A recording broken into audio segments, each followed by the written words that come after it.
Produtos e metas, é óbvio que o plano plurianual é uma peça bastante extensa, porque ela trata de todas as esgotar, esmiuçar os programas, até porque os programas eles foram. Meu nome é Ademir Wiederkehr, secretário de comunicação da Central Única dos Trabalhadores, CUT-RS. Primeiro quero dizer que o nosso presidente não está aqui em função de uma outra agenda, já assumiu anteriormente. Aliás, nosso presidente hoje escreveu um artigo, A Dignidade Ultrajada, que está publicado na Zero Hora, retratando um momento de drama que vivem os servidores públicos com o parcelamento dos salários e apontando soluções para o enfrentamento da crise. Soluções que não passam em deixar de pagar o salário em dia, mas sim no combate aos sonegadores, na revisão das isenções e renúncias fiscais e na renegociação da dívida do Estado com a União. A CUT está aqui também para reforçar a emenda da qual ela é coautora junto com o CEPER Sindicato, emenda já apresentada aqui, defendida pela presidenta do CEPER, companheira Elenir, uma emenda que reforça a questão do piso nacional do magistério. Nós queremos que essa lei do piso seja cumprida aqui no nosso estado.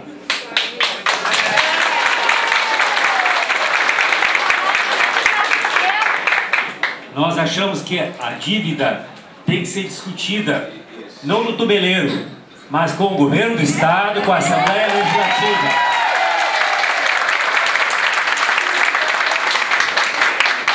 E nós queremos também manifestar a mesma indignação dos demais servidores desse estado, de que no item valorização dos servidores aparece 0%, nenhum reajuste nos próximos 4 anos. Isso é um absurdo, é inaceitável. Não se constrói um estado para todos sem garantir dignidade para os servidores públicos, para os trabalhadores. Nós queremos também reforçar a importância de que este momento que nós estamos passando não pode ser usado para justificar perante a sociedade medidas como a aprovação de imposto linear, aumento linear de impostos aqui na Assembleia e preparar a sociedade para privatizações de empresas estatais. Nós precisamos valorizar o nosso patrimônio, valorizar o serviço público e defender a dignidade dos servidores públicos. Muito obrigado.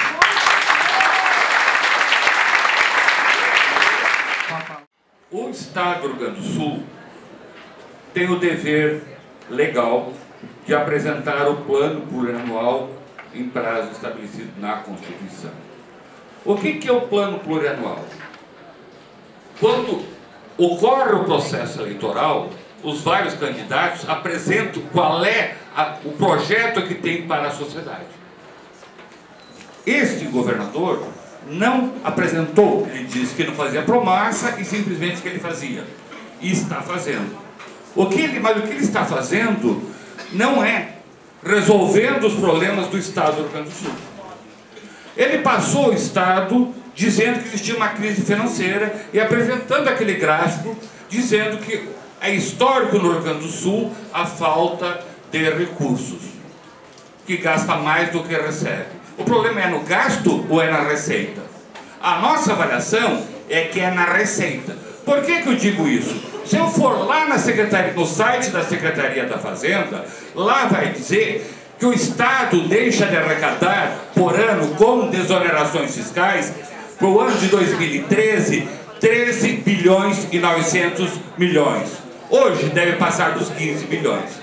Assim como deixa de arrecadar 7 bilhões com sonegação. Assim como tem uma dívida ativa para receber e não cobra mais de 30 bilhões, além de pagar os 13% da dívida com a União.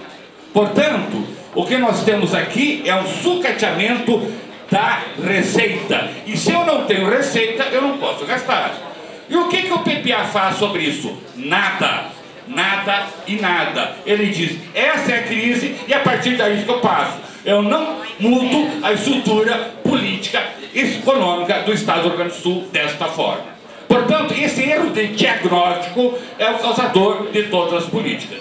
Nisso, aí ele vai lá, e eu vou me deter, pela falta de tempo, num item em que ele diz que é a valorização e qualificação dos servidores públicos. Eu pergunto se há valorização com congelamento de salário. Se há valorização ou qualificação quando tem um projeto de emenda condicional em que exige para se qualificar por 3 meses a 5 anos de atividade. Ou seja, não é para qualificar ninguém. Portanto, isso não dialoga, esse PPA não dialoga com os projetos que estão nesta casa. Além disso, como membro do Conselho Estadual de Saúde, eu sou obrigado a fazer uma manifestação em função da resolução aprovada pelo Pleno há poucos dias. A Constituição Federal coloca algumas diretrizes do Sistema Único de Saúde e a participação popular. Uma das leis orgânicas da saúde, a 8142, determina que as conferências de saúde formulem as diretrizes e os conselhos aprovem as políticas de saúde. Este PPA não passou pelo Conselho Estadual de Saúde, portanto, é ilegal a sua remessa no que se refere à saúde entrar nessa casa.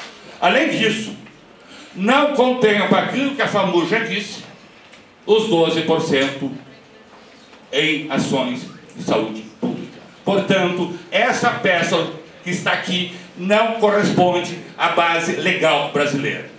Nesse sentido, o Conselho vai encaminhar para os órgãos competentes para as devidas ações judiciais, assim como nós conclamamos ao conjunto dos deputados de discutir a legalidade desse PPA, que não teve ampla discussão na sociedade. Dizer que discutiu com 2.000 pessoas, em que o tema central era a crise do Estado, baseado no argumento falso de que não poderia ter despesa em si, e sem discutir a receita, vamos convir. Não é sério. Obrigado.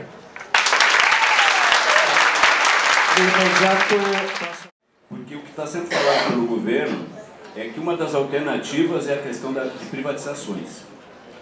A gente observou no gráfico que o grande pico de receita que houve todos os tempos do histórico apresentado foi em 97, por ali 98, onde houve privatizações. Só que depois caiu abaixo do que estava antes, ou seja, mostrou que é um paliativo. Mas e o serviço? Melhorou ou piorou? Vamos perguntar ao PROCON como é que está a situação da telefonia, como é que está a situação da energia elétrica privatizada, que demora o dobro do tempo para atender do que a nossa CE. Então, na verdade, não melhorou em nada o serviço à população, representantes do governo. As privatizações não melhoraram o serviço e ainda, não, mas melhorou a telefonia porque antes ninguém tinha telefone e tal. Bom, o que aconteceu em pleno plano real, em 3 anos de 95 a 98, com a tarifa básica da nossa telefonia? Subiu em pleno início de plano real 6.500% em 3 anos de 95 a 98, a tarifa da telefonia para privatizar. Se fosse público, não precisaria tudo isso, com certeza, para ter um serviço eficiente. E qual é o nosso problema hoje? É excesso de funcionários? Não, o serviço está sucateado. Falta gente. Então, realmente, muito claro, privatização não vai resolver, a não ser para o benefício de alguns grupos econômicos que assumam setores estratégicos do Estado, como já aconteceu. Esse sim, tem lucro e não tem nada a apresentar. Então eu digo assim, 2 erros que não podemos repetir, nenhum dos dois. Privatizar setores estratégicos do Estado foi um erro. Pior, foi privatizado não para a igreja, porque nós não temos nem o bispo para nos queixar, como diz o velho ditado. Tá? E a gente é atendido automaticamente por uma linha telefônica que nos coloca, passa para lá, passa para cá, e esse é o serviço que se quer fazer à população. Imagine se a saúde ficar assim, se a educação ficar assim, como é que nós vamos ficar? Então, assim, privatização está provado pelo próprio gráfico apresentado pelo governo, que não resolve, é um paliativo que em seguida some, é só olhar lá o período, e que só beneficia alguns, que são exatamente aqueles que pouco contribuem na hora de pagar o imposto, mas levam muitas vantagens com isenções e não propiciam emprego e só levam vantagens. Então somos totalmente contra essa política de favorecer a poucos que já contribuem muito pouco à sociedade, prejudicando a grande maioria da população. É isso que a gente está enxergando. Esperamos que, ao final de 4 anos, não tenhamos que mudar na Constituição o nome do Estado para Rio Pequeno do Sul.